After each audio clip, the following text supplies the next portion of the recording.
अस्सलाम वालेकुम dear students, आज हम पढ़ेंगे व्हाट इज़ डॉपलर इफ़ेक्ट। तो आइए इसको एक्सप्लेन करते हैं। तो इसको समझने से पहले आप समझें कि एक हमारे पास सोर्स है और एक ऑब्ज़र्वर है। जब सोर्स जो है ऑब्ज़र्वर की तरफ आता है तो वेवलेंथ में कमी नज़र आ रही है। ऐसे ही जब सोर्स ऑफ वेव जो है वो ऑब्ज़र्वर से अवे जा रहा होता है तब वेवलेंथ जो है वो इंक्रीज़ होती चली जाती है। ऐसे ही अगर कोई गाड़ी जो है हार्न बजाती हुई ऑब्ज़र्वर की तरफ आती है तो उसकी फ्रीक्वेंसी जो है अपीरेंट उसमें इजाफा हो जाता है, जैसे कि आप शक्ल में देख रहे हैं, और वेवलेंथ जो है वो कम होती हुई दिखाई देती है। लेकिन जब वही सोर्स ऑफ जो साउंड है वो उससे अवे जा रहा है तो वेवलेंथ इंक्रीज़ हो रही है और जो पिच है वो कम सुनाई देती है। इसको हम डॉपलर इफ़ेक्ट्स का नाम देते हैं। आवाज़ बारीक और भारी सुनाई देती है।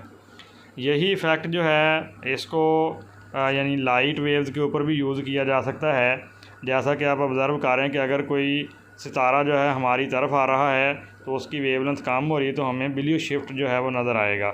जबकि अगर वही इस तारा जो है या सोर्स ऑफ जो लाइट है वो हमसे अवे जा रहा हो तो फिर उसकी वेवलेंथ इंक्रीज़ हो जाएगी, यानी हमें रेड शिफ्ट जो है वो दिखाई देगा, जैसा कि वीडियो में देख रहे हैं। रिस्पेक्टेड स्टूडेंट्स, अस्सलाम वालेकुम। डियर स्टूडेंट्स, कैसे हो आप लोग? ठीक हो? इस तरह है कि आज का जो हमारा टॉपिक है वो फर्स्ट ईयर फिजिक्स के चैप्टर नंबर 8 से, यानी कि वेव्स वाले चैप्टर से हमने टॉपिक पिक किया है। और डियर स्टूडेंट्स, टाइम वेस्ट किए बगैर हम अपने टॉपिक की तरफ कंटिन्यू करते हैं। टॉपिक हमारा जो चैप्टर नंबर 8 हमने पिक किया है वो असल में टॉपिक का नेम है डॉपलर इफेक्ट। ठीक है, डॉपलर इफेक्ट आपके पास 8वें चैप्टर का बहुत इंपॉर्टेंट लॉन्ग क्वेश्चन है। डॉपलर इफेक्ट की सबसे पहले हम डेफिनेशन एक्सप्लेन करेंगे, डिफाइन करेंगे, उसके बाद उसके 4 केस जो हैं वो एक्सप्लेन करेंगे। और डॉपलर इफेक्ट को फर्स्ट ऑफ ऑल आप कैसे डिफाइन करोगे? डॉपलर इफेक्ट असल में the apparent change in the frequency में चेंज को आप डॉपलर इफेक्ट बोलते हो। The apparent change in the frequency due to the relative motion of the observer. Due to the relative motion of observer की relative motion की वजह से apparent frequency में अपेरेंट जो चेंज आएगा वो आपका डॉपलर शिफ्ट होगा। ठीक है, अब सबसे पहले आपको डॉपलर इफेक्ट को समझने के लिए, यानी कि अपेरेंट चेंज फ्रीक्वेंसी में कैसे आएगा, उससे पहले आपको रिलेटिव वेलोसिटी का कॉन्सेप्ट समझना पड़ेगा। रिलेटिव वेलोसिटी अब इस तरह से अंडरस्टैंड कर सकते हो कि लेट्स सपोज अब मैं लेक्चर दे रहा हूँ तो मैं इसमें source as a source consider किया जाऊंगा, और स्टूडेंट्स इसमें आप लेक्चर सुन रहे हैं तो आप इसमें ऑब्जर्वर कंसिडर किए जाएंगे।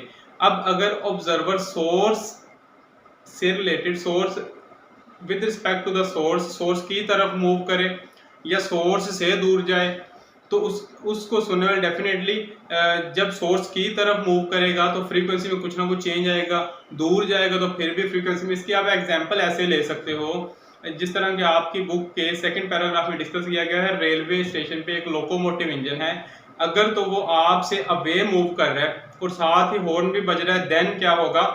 फ्रीक्वेंसी में जो साउंड की पिच है उसमें डिक्रीज आएगा, उसमें कमी होगी। और अगर लोकोमोटिव इंजन आपकी तरफ आ रहा है तो इसमें रेलवे स्टेशन पे वो locomotive engine as a source act करेगा और आप जो उसको ऑब्जर्व कर रहे हैं आप यहाँ पे एज अ ऑब्जर्वर एक्ट करेंगे।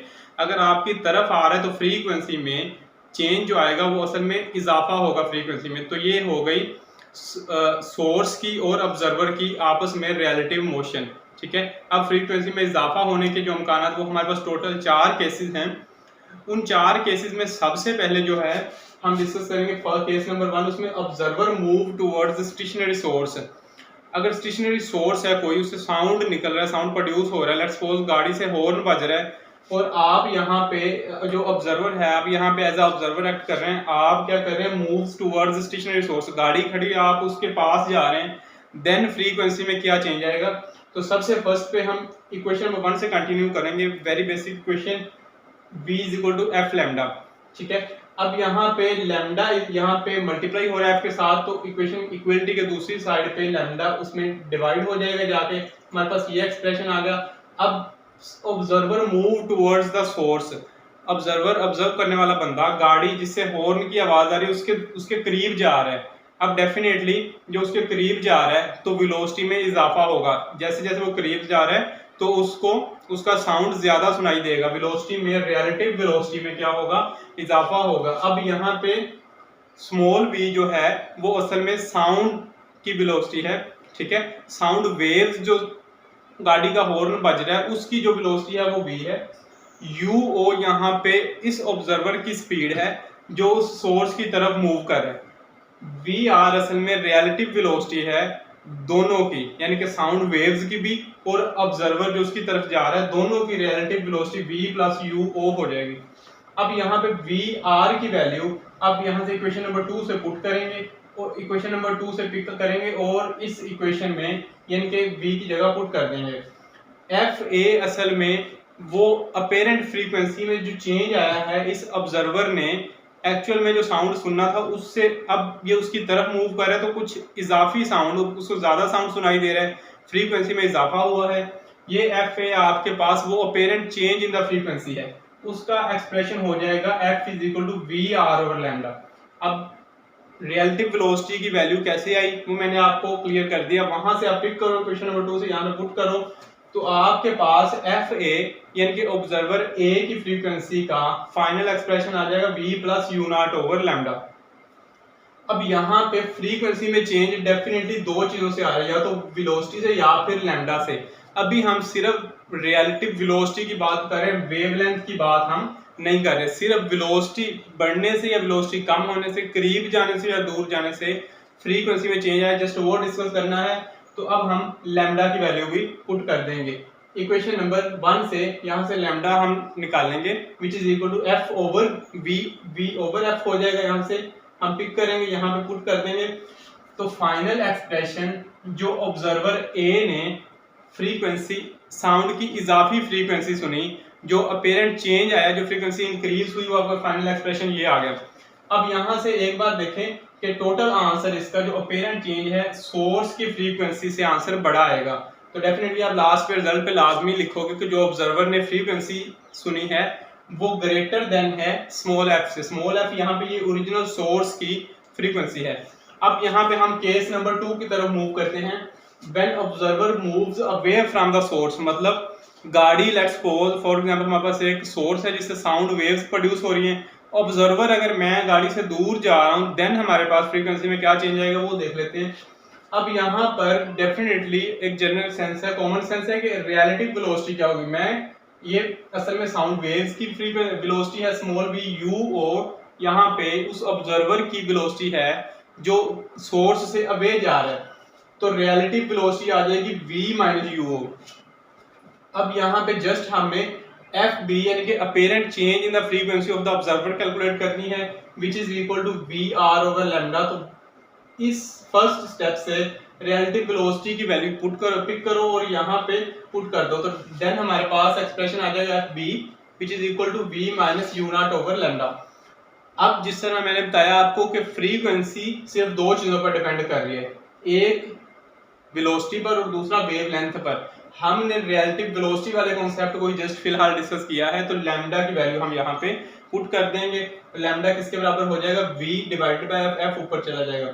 अब इस एक्सप्रेशन को देखो तो एफ बी का एक्सप्रेशन आ गया v माइनस यू नॉट, मतलब इक्वलिटी के इस साइड वाला आंसर कम आएगा, तो इसका मतलब है ये एफ बी यानी कि जो चेंज आया है वो एक्चुअल फ्रीक्वेंसी से आंसर कम आया। लास्ट पे आप एज अ रिजल्ट लाजमी लिखोगे कि एफ बी यानी कि उस ऑब्जर्वर ने जो साउंड सुने उसकी फ्रीक्वेंसी डिक्रीज हो गई है, क्योंकि वो दूर जा रहा है तो डेफिनेटली कम साउंड सुनाई देगा। अब इसमें केस 3 जो है वो सोर्स, अब ऑब्जर्वर स्टिल है, यानी कि मैंने कोई साउंड सुनना है तो मैं ऑब्जर्वर हूँ और मैं बिल्कुल रेस्ट कंडीशन पे हूँ, गाड़ी मेरी तरफ मूव कर रही है, ठीक है, साथ साथ हॉर्न भी बजा रही है, गाड़ी मेरी तरफ अगर मूव कर रही है तो अब वो आपका केस नंबर 3 हो जाएगा, source moves towards the observer. अब यहाँ पे आप स्टेशनरी ऑब्जर्वर लिखोगे, सोर्स जो है वो स्टेशनरी ऑब्जर्वर की तरफ, ऑब्जर्वर बिल्कुल स्टिल है, खड़ा हुआ है, स्टेशनरी ऑब्जर्वर की तरफ सोर्स चल के आ रहा है। देन हमारे पास अब यहाँ पे आपको पता है कि साउंड वेव्स हमारे पास लॉन्गिट्यूडनल वेव्स हैं। लॉन्गिट्यूडनल वेव्स का मतलब है वो क्रस्ट और ट्रफ की फॉर्म में ट्रेवल नहीं करती बल्कि कंप्रेशन और रेयरफैक्शंस की फॉर्म में ट्रेवल करती हैं। अब अगर source towards the stationary observer आएगा तो डेफिनेटली लैम्डा जो वेवलेंथ है, अगर वो सोर्स और ज्यादा ऑब्जर्वर की तरफ आ रहा है तो वेवलेंथ में कंप्रेशन आएगा, साउंड वेव्स की जो वेवलेंथ है उनमें क्या आएगा, कंप्रेशन आएगा, वो एक दूसरे की तरफ कंप्रेस हो जाएंगी। तो अब कंप्रेस होने का मतलब है कि पहले से वेवलेंथ डिक्रीज हो गई है। ये जो डेल लैम्डा है ये हमारे पास आ जाएगा लैम्डा माइनस लैम्डा सी। लैम्डा माइनस लैम्डा सी का कॉन्सेप्ट आपको मैंने समझाया कि वेवलेंथ कंप्रेस हो रही है, ठीक है, क्योंकि source towards the stationary observer move कर रहा है। केस नंबर 3 में डेल लैम्डा को डॉपलर शिफ्ट का नाम दिया गया, यानी कि कितना वेवलेंथ में चेंज आया है।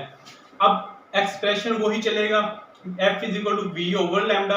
अब यहाँ पे हम C ऑब्जर्वर के लिए जो फ्रीक्वेंसी में अपेरेंट चेंज आया है वो हम कैलकुलेट कर रहे हैं।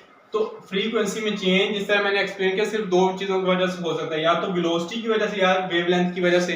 वेलोसिटी चेंज होने से हमने दो केस पढ़ लिए, अब हम वेवलेंथ वाला केस डिस्कस कर रहे हैं। तो डेल लैम्डा जो कि डॉपलर शिफ्ट है वो हम वैल्यू आप इक्वेशन नंबर 1 से लो और यहाँ पे दर्ज कर दो, which is equal to lambda minus lambda c, ठीक है। इतना वेवलेंथ में कमी आई है, इतनी टर्म वेवलेंथ में कंप्रेस हुआ, कमी आई है, ठीक है।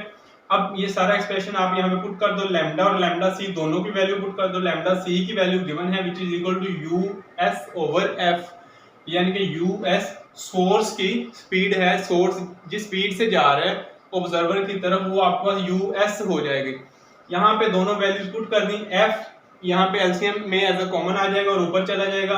अब इस एक्सप्रेशन की तरफ देखो, ये टोटल जो एक्सप्रेशन है ये असल में केस नंबर 3 में टूवर्ड्स जा रहा है, तो वो वाले केस जहाँ पे कोई भी चीज टूवर्ड्स द ऑब्जर्वर जाए या ऑब्जर्वर टूवर्ड्स द सोर्स जाए, जहाँ पे वो एक दूसरे की तरफ आ रहे हैं, देन हमारे पास डेफिनेटली कंफर्म है कि फ्रीक्वेंसी में क्या होगा, जो चेंज हुआ फ्रीक्वेंसी में वो फ्रीक्वेंसी में असल में इंक्रीज होगा। तो इसीलिए हम एफ सी यानी कि जो ऑब्जर्वर सी ने अब फ्रीक्वेंसी सुननी है, अब भी वो फ्रीक्वेंसी में इंक्रीज ही, इजाफा ही सुनेगा, क्योंकि सोर्स उसकी तरफ आ रहा है तो उसको हॉर्न ज्यादा ऊंचा सुनाई देगा, फ्रीक्वेंसी में इजाफा हुआ है। एफ सी जो टोटल आंसर है ये ग्रेटर देन एफ है। जो फ्रीक्वेंसी में चेंज आया वो सोर्स की फ्रीक्वेंसी से इंक्रीज, उसमें कुछ साउंड में इजाफा सुनाई दिया, उसको लाउडर साउंड सुनाई दिया है ऑब्जर्वर सी को। अब आपके पास केस नंबर 4 है जिसमें source moves away from the observer. चौथे केस में भी ऑब्जर्वर स्टिल है, स्टेशनरी है। अब सोर्स उससे दूर जा रहा है, मतलब गाड़ी ने आपके पास आने के हॉर्न बजाया, अब गाड़ी आपसे दूर जा रही है तो डेफिनेटली हॉर्न आपको स्लो सुनाई देगा। गाड़ी ट्रेन अगर आप बहुत ज्यादा दूर चली गई है देन आपको साउंड और स्लो सुनाई देगा।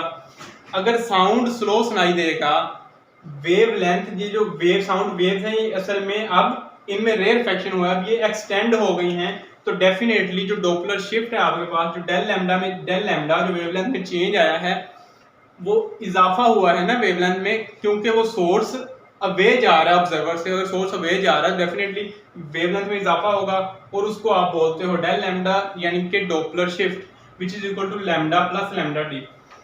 हर केस में आप इसी में वैल्यूज दर्ज करोगे, विच इज ये जो एफ डी है ये वो apparent change in the frequency है जो ऑब्जर्वर डी ने ऑब्जर्व की है, which is equal to F over del lambda. Del lambda की वैल्यू आप यहाँ से पिक करो, यहाँ पे आप दर्ज कर दो which is equal to lambda plus lambda D. Lambda की वैल्यू v ओवर एफ, तो एफ एलसीएम से दोनों टर्म से बाहर आ जाएगा, ठीक है। तो फाइनल एक्सप्रेशन जो आपके पास आ गया। अब वो चौथे केस में सोर्स दूर जा रहा था ऑब्जर्वर से, तो डेफिनेटली जो आपके पास ओवरऑल आंसर आएगा फ्रीक्वेंसी में, जो फ्रीक्वेंसी इस डी ऑब्जर्वर ने जो ऑब्जर्व की है डेफिनेटली वो फ्रीक्वेंसी कम ऑब्जर्व की है क्योंकि सोर्स उससे अवे चला गया है। तो अब ये आपके पास चारों केस इस तरह सोल्व हो गए कि आपने हर केस सोल्व करने के बाद लास्ट पे रिजल्ट लाजमी एक्सप्लेन करना है कि ऑब्जर्वर ने कितनी ज्यादा फ्रीक्वेंसी का साउंड सुना या कितनी कम फ्रीक्वेंसी का साउंड सुना। तो ये आपके पास चारों केस थे। इंशाल्लाह उम्मीद करते हैं आपको अच्छी तरह समझ आ गए होंगे। Thank you so much.